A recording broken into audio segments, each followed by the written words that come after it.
Welcome to episode 39 of Ernie O'Malley's Journey, beginning of the end, the IRA ceasefire in April 1923. Well, where is my father, General Ernie O'Malley, at this time? He was captured and heavily wounded in November 1922, moved to various hospitals of the military, ended up in the Mountjoy Prison Hospital, and is shortly about to be moved over to the Mountjoy Prison, the regular prison where all the other people are. What is he doing while he's in prison, and what's he thinking in this very weakened state? Well, as usual, Ernie has written about this, and in the Singing Flame he tells his attitude. Of course, high on his list of points to think about is escape, and we've seen him think about escape in Kilmainham, in Aylesbury Road, in the Forecourts, and of course here he is thinking of escape, even in his weakened state, in Mountjoy Prison. Let me read from his words. There was a turret manned by a sentry in the right angle between the division wall of our two jails. If I could disarm the sentry, I would have a few hours in which to get over the wall. Boys in the hospital would tie up the military policeman there, and I would dress in his uniform and go up to the turret. The report of a revolver, if it was necessary to shoot the sentry, would not be noticed, as there was much firing at night. Some of the girls sent me a good plan of the grounds, and they offered to get me out of their cells and help to send me over the wall. Before I'd left home in 1918, I'd planned a raid for two German Mausers which were held in a house in Ecclesstreet. My return journey would have come through and past Mountjoy, across the canal, down the iron ladder, onto the railway cutting, and up another ladder on the far side. Now, that shortcut would save my strength, but I had not enough strength. I found I rapidly became weak, and I practiced walking up and down my cell. I was too weak, too helpless, and would have endangered the others, so I had to remain in bed to read and play chess. Clearly, I mean, here he is, he's still thinking, but he's coming to the realization that if he can't do it, he can't do it. And it has consequences if he can't escape, but it's also the reality of his life. Now, just to show what his mental attitude is, this next reading is about Father McMahon, who comes into his office, into his cell. McMahon was a priest and pro-Free State. He had been trying previously to get my father to give concessions, and he failed to do it. Now, the Republican attitude, as reflected by my father, was he had already been excommunicated. So what was a priest doing entering into a political discussion with him as opposed to a spiritual one? And my father and others were being denied the spiritual attention of the church.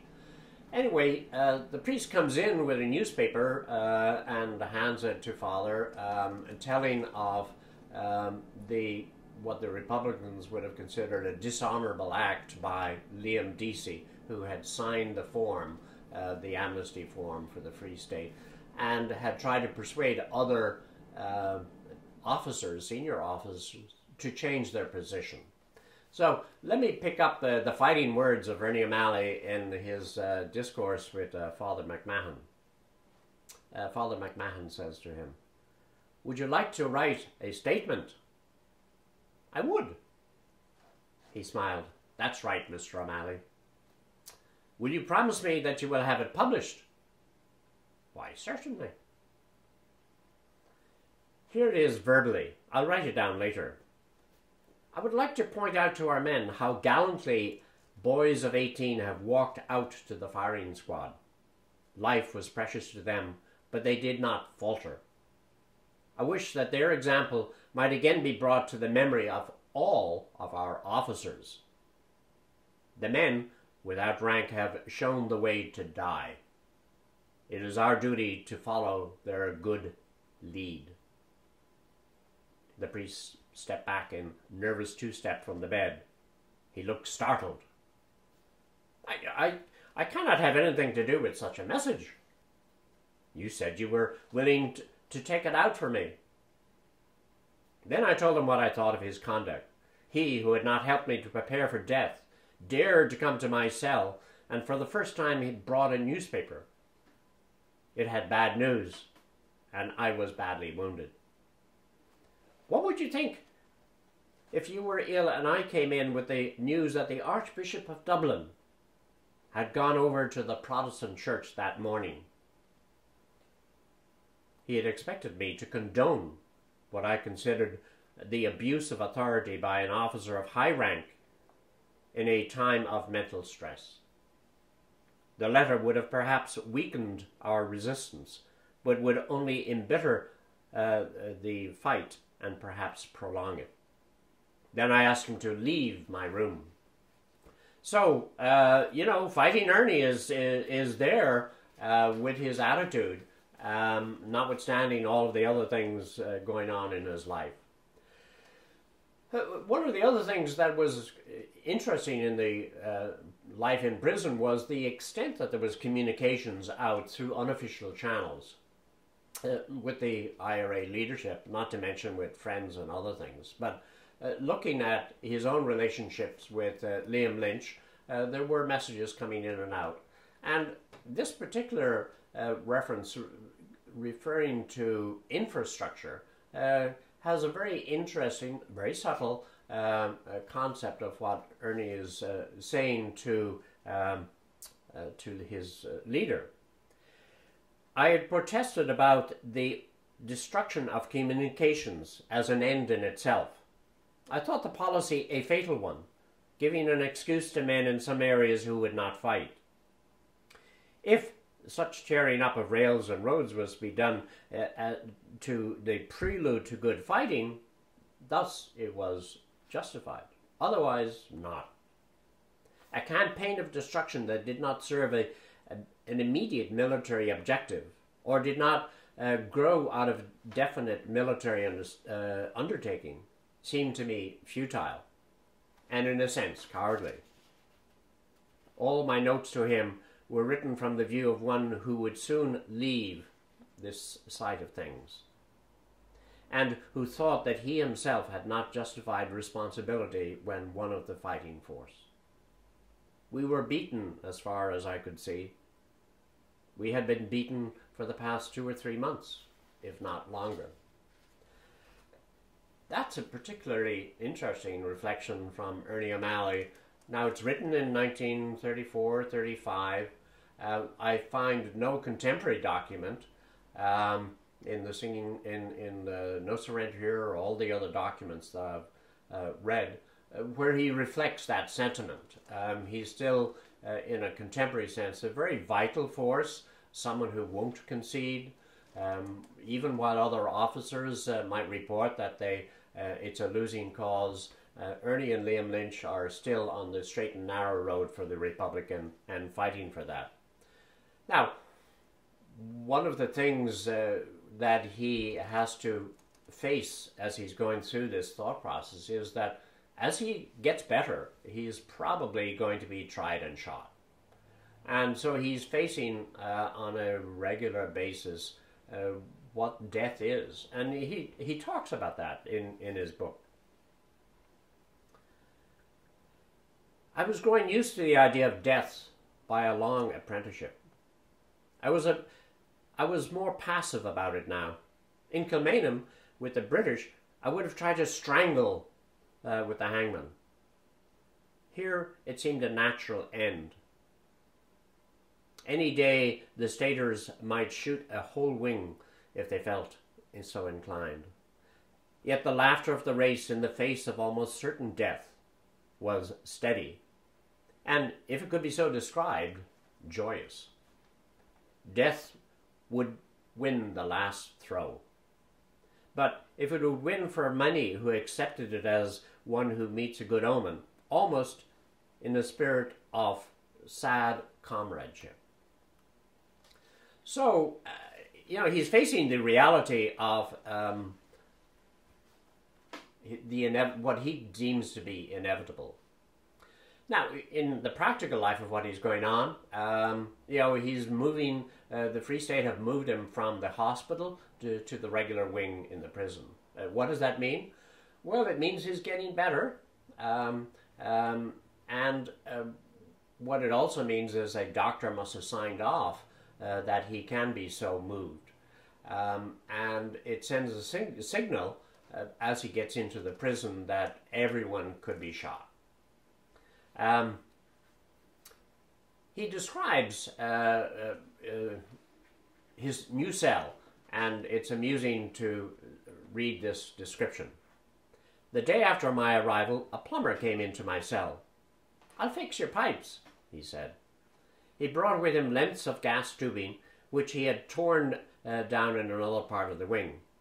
He tapped the gas main, bent piping behind the hinge of my door, and cemented joints with soap. He hammered fittings into the wall, and then with an improvised cooking range. Gas in our cells for lighting only was supplied above the door. He made a Bunsen and a fishtail burner out of the spot on pieces of an empty pineapple tin. Another boy fitted up bookcases made out of boxes with the ends knocked out. Then the frame was supported on the walls by pegs. The lion skin, which had been flung over me by Mrs. Humphreys when I lay wounded, and which I had clung on to ever since, helped at times to decorate the wall. Soon the cell was habitable. So here you have Ernie, surviving in a cell, living with the circumstances, and being creative. Now let's talk about what's happening on the outside to the Republican cause. We have seen it go in a steady decline in a military sense. There are still significant pockets of Ireland which are in the Republican areas. Connaught in the west, parts of Longford and Meath and Wexford, Tipperary with its hills were still Republican, significant parts of Kerry and Cork. But the war had descended into guerrilla warfare. The principal towns had been taken over by the Free State, but they hadn't conquered everyone, so to speak. And what was the attitude of the Republican management at this time? Well, they were aware that the Garda Síochána had been created as a new police force to replace the RIC, Royal Irish Constabulary. They were aware that the Free State Army was now over 20,000 men. The Republicans must have been significantly less, 1,000 or so. And so what was their attitude? Well, they met in, Liam Lynch called an executive committee meeting in Tipperary in April. And after that meeting, and at the meeting there had been a discussion as to whether there should be peace or not. Sue for peace, ask for peace, what the terms of peace might be. A majority, including Lynch, was against any such consideration. So that was it for the time being. No discussions of peace. So the war would continue. On the way back to Dublin, after that meeting, Liam Lynch was fired upon with his party and he was killed. a very sad day for the Republican cause, and one always remembered with deep respect. This was the beginning of the end, so to speak, with the loss of the leader who had been the chief of staff for at least a full year by now. There was an immediate, not outcry, but many of the leaders of the IRA sort of said, okay, this is time for peace. There was a discussion, and finally Frank Aiken and others called a new executive committee meeting on April 20th.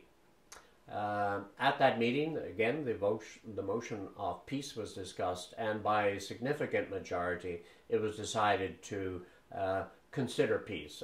And what did that mean? Well, first of all, of course, they had to get the approval of De Valera, who was the nominal president of the Republic at the time. And in very quick order, within the same week, Frank Aiken, who was elected chief of staff of that meeting, issued an order, and it read as follows, dated April 27.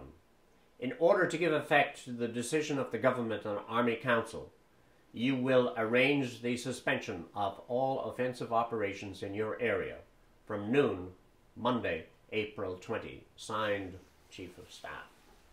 So that was it. This section of the war was coming to an end. Not a final end.